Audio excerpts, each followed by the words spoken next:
ನಮಸ್ಕಾರ ಬಂಧುಗಳೇ. ಬುದ್ಧ ಭಾರತ ಫೌಂಡೇಶನ್ ಮಂಡ್ಯ ಜಿಲ್ಲೆಯಲ್ಲಿ ಒಂದು ಉತ್ತಮವಾದಂತಹ ಕೆಲಸವನ್ನ ಮಾಡ್ತಾ ಇದೆ. ಒಂದೊಳ್ಳೆ ಕೆಲಸ ಅಂತ ಹೇಳಿದ್ರೆ ಅದು ಬುದ್ಧ ಭಾರತ ಫೌಂಡೇಶನ್ ನ ಕೆಲಸ. ಜ್ಞಾನದ ಜೊತೆಗೆ ಬುದ್ಧನ ಸಂದೇಶಗಳನ್ನ ಯುವ ಪೀಳಿಗೆಗೆ ತಿಳಿಸುವಂತಹದ್ದು, ಅದರ ಜೊತೆಗೆ ಸಾಮಾಜಿಕ ಕಾರ್ಯಗಳನ್ನು ಕೂಡ ಮಾಡ್ತಾ ಇದೆ. ಮತ್ತೆ ಬಡವರಿಗೆ ಆರ್ಥಿಕ ಹೊರೆ ಆಗದ ರೀತಿ ಸರಳ ಸಾಮೂಹಿಕ ವಿವಾಹಗಳಂತಹ ಕಾರ್ಯಕ್ರಮಗಳನ್ನ ನಡೆಸ್ತಾ ಇದೆ. ಬುದ್ಧ ಭಾರತ ಫೌಂಡೇಶನ್ ನ ಮುಖ್ಯಸ್ಥರಾದಂತಹ ವಕೀಲರು ಆದಂತಹ ರಾಮಯ್ಯ ಅವರು ನಮ್ಮ ಜೊತೆಲಿ ಇದ್ದಾರೆ. ಅವ್ರನ್ನ ಕೆಲವೊಂದು ವಿಚಾರಗಳ ಬಗ್ಗೆ ನಾವು ತಿಳ್ಕೊಳ್ತಾ ಹೋಗೋಣ. ಸರ್ ನಮಸ್ಕಾರ. ನಮಸ್ಕಾರ. ಈಗ ಬುದ್ಧ ಭಾರತ ಫೌಂಡೇಶನ್ ಅನ್ನ ಒಂದು ಪ್ರಾರಂಭ ಮಾಡಿದ್ರ, ಅದ್ರ ಉದ್ದೇಶ ಏನು ಅಂತ ಒಂದು ಚಿಟ್ಕೋ ರೀತಿಯಲ್ಲಿ ತಿಳಿಸ್ಬೋದ? ಇಡೀ ಮಂಡ್ಯ ಜಿಲ್ಲೆಯಲ್ಲಿ ಎಲ್ಲೂ ಸಹ ನಮಗೊಂದು ಸ್ಪಷ್ಟವಾದ ನೆಲೆ ಇಲ್ಲ. ಅದಕ್ಕೆ ಆ ನೆಲೆ ದೊರಕಿಸ್ಬೇಕು ಇಡೀ ನಮ್ಮ ಸಮುದಾಯ ಜನಕ್ಕೆ, 3.5 ಲಕ್ಷ ಜನಕ್ಕೆ ಅಂದ್ಬಿಟ್ಟು ಬುದ್ಧ ಭಾರತ ಫೌಂಡೇಶನ್ ಮಾಡಿದ್ರು. ಈಗ ಆ ಬುದ್ಧ ಭಾರತ ಫೌಂಡೇಶನ್ ನಲ್ಲಿ ನಡೆಯುವಂತಹ ಕಾರ್ಯಗಳು ಏನಿರ್ಬೋದು? ಸರ್ಕಾರ ನನಗೆ 10 ಕೋಟಿ ಅನುದಾನ ಕೊಟ್ರೆ ಅತ್ಯುತ್ತಮವಾದಂತಹ ಮತ್ತು ಅಂತಾರಾಷ್ಟ್ರೀಯ ಮಟ್ಟದ ಒಂದು ಸ್ಕೂಲ್ ನಾನು ಕಟ್ಟಿಸ್ತೇನೆ. ಏನು ಆರ್ಥಿಕವಾಗಿ, ಸಾಮಾಜಿಕವಾಗಿ, ಶೈಕ್ಷಣಿಕವಾಗಿ ತೀರಾ ಸಂಕಷ್ಟದಲ್ಲಿರ್ತಕ್ಕಂಥ ಈ ಸಮುದಾಯದ ಜನರ 1,000 ಜನ ಹುಡುಗರಿಗೆ ಅಲ್ಲಿ ಶಿಕ್ಷಣ ಕೊಡ್ತೇನೆ. ಎರಡನೇದು ಅತ್ಯುತ್ತಮವಾದಂತಹ ಒಂದು ಇದನ್ನ ಮಾಡಿ ಮೆಡಿಟೇಷನ್ ಸೆಂಟರ್ ಮಾಡಿ ಅಲ್ಲಿ ಧ್ಯಾನ ಕೇಂದ್ರ ಮಾಡ್ತೇನೆ.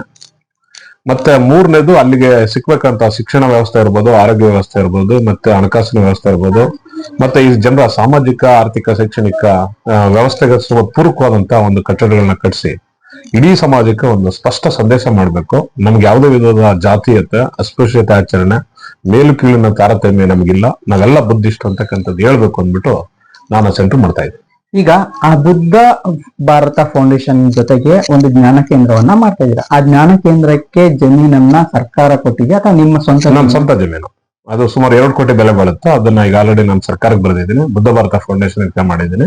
ಅದರ ಮುಂದುವರೆದ ಭಾಗವಾಗಿ ನೀವು ನನಗೆ ಅಮೌಂಟ್ ಕೊಟ್ರೆ, ಅನುದಾನ ಕೊಟ್ರೆ, ಏನು ಈ ಇಡೀ ಮಂಡ್ಯದಲ್ಲಿರ್ತಕ್ಕಂಥ ಏನು ಧಾರ್ಮಿಕ ಕೇಂದ್ರಗಳು ಅಥವಾ ಸಂಘ ಸಂಸ್ಥೆಗಳು ಮತ್ತು ಇತರ ಕೇಂದ್ರಗಳು ಏನಿದೆ ಆ ಎಲ್ಲಾ ಕೇಂದ್ರಗಳಿಗೂ ನಾನು ಪ್ಯಾರಲಲ್ ಆಗಿ ಮಾಡಬಲ್ಲೆ.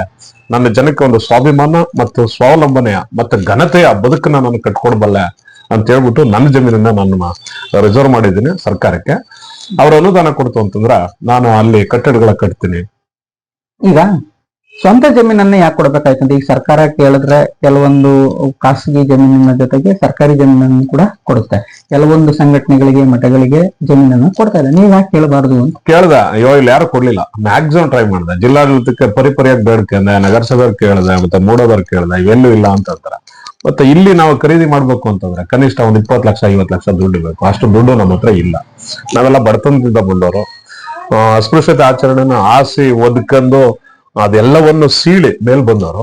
ಈ ಕಾರಣದಿಂದ ನಾನೇ ಏನಾರು ಒಂದು ಸಮಾಜಕ್ಕೆ ಒಂದು ಮೆಸೇಜ್ ಮಾಡ್ಬೇಕು, ಹಂಗ್ ಮಾಡಿದ್ರೆ ಗೌರವ ಘನತೆ ಅಂತ ಅಂದ್ಬಿಟ್ಟು ನನ್ನ ಜಮೀನ ಕೊಟ್ಬಿಟ್ಟೆ. ಈಗ ಒಂದು ಅಸ್ಪೃಶ್ಯತೆ ಬಗ್ಗೆ ಮಾತಾಡಿದ್ರೆ, ಅಸ್ಪೃಶ್ಯತೆ ಅದರಲ್ಲೂ ಪ್ರಮುಖವಾಗಿ ಯಾದಗಿರಿ ಮತ್ತೆ ಕೊಪ್ಪಳದಲ್ಲಿ ಅತಿ ಹೆಚ್ಚಾಗಿ ಕಾಡ್ತಾ ಇದೆ, ಅಂದ್ರೆ ದಲಿತ ಜನರನ್ನ. ಸೊ ಇದ್ರ ಬಗ್ಗೆ ನಿಮ್ಮ ಒಂದು ಹೋರಾಟ? ಜನರಿಗೆ ತಿಳುವಳಿಕೆ ಇಲ್ಲ. ಯಾವ ಜಾತಿವಾದಿಗಳಿಗೆ, ಮತೀಯವಾದಿಗಳಿಗೆ, ಕೋಮುವಾದಿಗಳಿಗೆ ಇದು ಒಂದು ಅಪಮಾನ ಮತ್ತೆ ಇದೊಂದು ಹೀನವಾದಂತ ನಡೆನುಡಿ. ಇದನ್ನ ನಾವು ತಪ್ಪಿಸ್ಬೇಕು, ಇದನ್ನ ನಾವು ಮಾಡಬಾರ್ದು ಅನ್ನೋ ಮನಸ್ಥಿತಿ ಇಡೀ ಏನು ನಾಗರಿಕರು ಅಂತ ಏನ್ ಕರ್ಕತ್ತಾರ ಅಥವಾ ಜಾತಿವಾದಿಗಳು ಏನ್ ಕರ್ಕತ್ತಾರ ಅವ್ರಿಗೆ ಇನ್ನೂ ಬಂದಿಲ್ಲ. ಅದು ಮೊದಲು ಬಂದ್ರೆ ಈ ದೇಶದ ಎಲ್ಲಾ ಸಮಸ್ಯೆಗಳು ಏಕಕಾಲದಲ್ಲಿ ಬದಲಾಯ್ತದ ಅಥವಾ ಚೇಂಜ್ ಆಗುತ್ತೆ. ಮತ್ತೆ ಏನೋ ಒಂದು ರಚನಾತ್ಮಕವಾದ ಸಮಾಜ ಕಟ್ಟಕ್ಕೋ, ದೇಶ ಕಟ್ಟಕ್ಕೋ ಅನುಕೂಲ ಆಗುತ್ತೆ. ಅದು ಬರ್ಬೇಕು. ಅದು ಈ ಕೋಮುವಾದಿಗಳಿಗೆ, ಜಾತಿವಾದಿಗಳಿಗೆ ಮತ್ತೆ ಕಟುಕ ಮನಸ್ಥಿತಿಯ ಈ ಜನಕ್ಕೆ ಅದು ಬರ್ಬೇಕು. ನಾವು ಪ್ರೀತಿಸ್ಬೇಕು, ಪರಸ್ಪರನ ಗೌರವಿಸ್ಬೇಕು. ಅವ್ರದೇ ಆದ ಮೌಲ್ಯಗಳಿದೆ, ಮಾನವೀಯ ಮೌಲ್ಯಗಳಿದೆ. ಅದನ್ನ ನಾವು ಪ್ರೇರೇಪಿಸ್ಬೇಕು. ನಾವು ಸಹ ಹಣ ತಮ್ಮದಿಂದ ಬಾಳ್ಬೇಕು ಅನ್ನೋದು ಬರ್ಬೇಕು. ಅದು ಯಾವಾಗ ಬಂದಾಗ ಗೊತ್ತಿಲ್ಲ. ಈಗ ದಲಿತರು ಅಂತ ಹೇಳಿದ್ರೆ ಆರ್ಥಿಕವಾಗಿ ಹಿಂದುಳಿದಂತಹ ಜನ, ಅವರ ಅಭಿವೃದ್ಧಿಗೆ ಮತ್ತೆ ಆರ್ಥಿಕ ಹೊರೆಯನ್ನ ಹೊಂದಿರುವಂತಹ ಮದುವೆ ಸಮಾರಂಭಗಳಿಗೆ ನೀವು ಯಾವ ರೀತಿ ಒಂದು ಪರಿಹಾರವನ್ನ ಕೊಡ್ಬೋದು? ಏನಿಲ್ಲ, ಎಲ್ಲ ಈಗ ನಾನೇ ಮೊದಲು ಮಾಡ್ತಾ ಇದ್ದೀನಿ. ಇಡೀ ರಾಜ್ಯದಲ್ಲೇ ಇದು ಮೊಟ್ಟ ಮೊದಲ ಪ್ರಯತ್ನ. ಬುದ್ಧ ಧಮ್ಮ ಏನ್ ಹೇಳುತ್ತೆ ಅಂತಂದ್ರೆ, ನೀವು ಯಾವುದೇ ವಿಧವಾದ ಮೌಢ್ಯಕ್ಕೆ ಒಳಗಾಗದೆ, ನೀವು ಯಾವುದೇ ವಿಧವಾದ ದುಂದು ವೆಚ್ಚಗಳನ್ನ ಮಾಡದೆ, ನೀವು ಇರತಕ್ಕಂಥ ಸಂಪನ್ಮೂಲಗಳಲ್ಲೇ ಒಂದು ಮೌಲ್ಯಯುತವಾದ ಬದುಕನ್ನ ನೀವು ಕಟ್ಕೋಬಹುದು. ಅದಕ್ಕೆ ಸರಳ ವಿವಾಹ ಅಥವಾ ಉಚಿತ ಸಾಮೂಹಿಕ ವಿವಾಹ ಅಥವಾ ಎಲ್ಲರ ಒಳಗೊಳ್ಳುವಿಕೆಯ ವಿವಾಹ, ಎಲ್ಲರ ಕೂಡಿಕೊಳ್ಳುವಿಕೆಯಿಂದ ಆದ್ರೆ ಏನು ಇವರು ಮಾಡ್ಬೇಕಂತ 1 ಲಕ್ಷ 5 ಲಕ್ಷ 10 ಲಕ್ಷ ದುಡ್ಡನ್ನ ನಾವು ಸೇವ್ ಮಾಡ್ಬೋದು. ಮತ್ತೆ ಸಮಾಜಕ್ಕೆ ಒಂದು ಸ್ಪಷ್ಟ ಸಂದೇಶ ಸಾರ್ಬೋದು. ನಾವು ಸರಳವಾಗಿದ್ರೂ ಸಹ ಮದುವೆಗಳಾಗ್ಬೋದು, ಖುಷಿಯಿಂದ ಇರ್ಬೋದು, ಕುಟುಂಬ ಕಟ್ಬೋದು, ಬದುಕು ಕಟ್ಕೋಬಹುದು ಅನ್ನೋಕೆ ಒಂದು ಪ್ರೇರಣೆ ಆಗುತ್ತೆ ಅಂತ ಕಾರಣಕ್ಕೆ ನಾವು ಅದನ್ನ ಸರಳ ವಿವಾಹ, ಉಚಿತ ಸಾಮೂಹಿಕ ಸರಳ ವಿವಾಹ ಕಾರ್ಯಕ್ರಮ ಮಾಡ್ತಾ ಇದ್ದೀವಿ. ಯಾವ ಸಂದರ್ಭದಲ್ಲಿ ಮಾಡ್ಬೋದು ಇದು? ಅಕ್ಟೋಬರ್ 14 ಅಂಬೇಡ್ಕರ್ ಅವರು ಬುದ್ಧ ಧಮ್ಮ ದೀಕ್ಷೆ ಪಡೆದು ಸುಮಾರು 69 ವರ್ಷ ಆಗ್ತಾ ಇದೆ.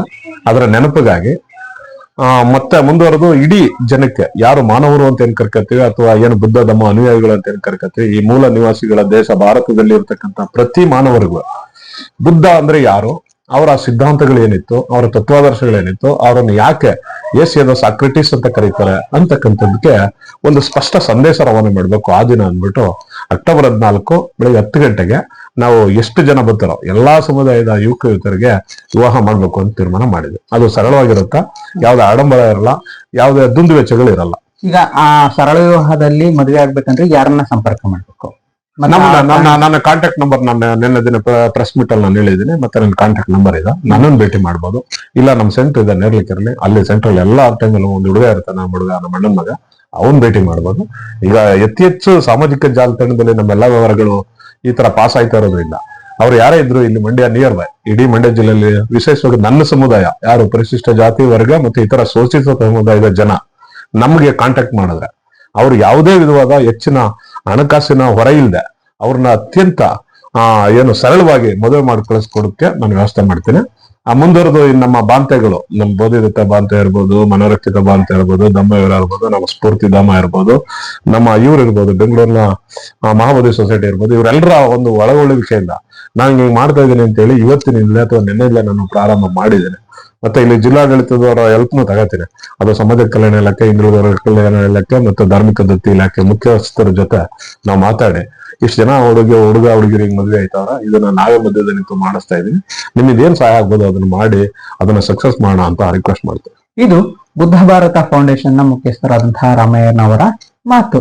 ಅಂದ್ರೆ ಆರ್ಥಿಕವಾಗಿ ಹಿಂದುಳಿದಿರುವಂತಹ ವರ್ಗಕ್ಕೆ ಒಂದು ಉತ್ತಮವಾದಂತಹ ವೇದಿಕೆಯನ್ನ ಕಲ್ಪಿಸೋದು ಮತ್ತೆ ಸಮಾಜದಲ್ಲಿನ ಅಸಮಾನತೆಯನ್ನ ಹೋಗಲಾಡಿಸಲು ಈ ಸಂಘಟನೆ ಹೋರಾಟವನ್ನ ಮಾಡ್ತಾ ಇದೆ. ಧನ್ಯವಾದಗಳು.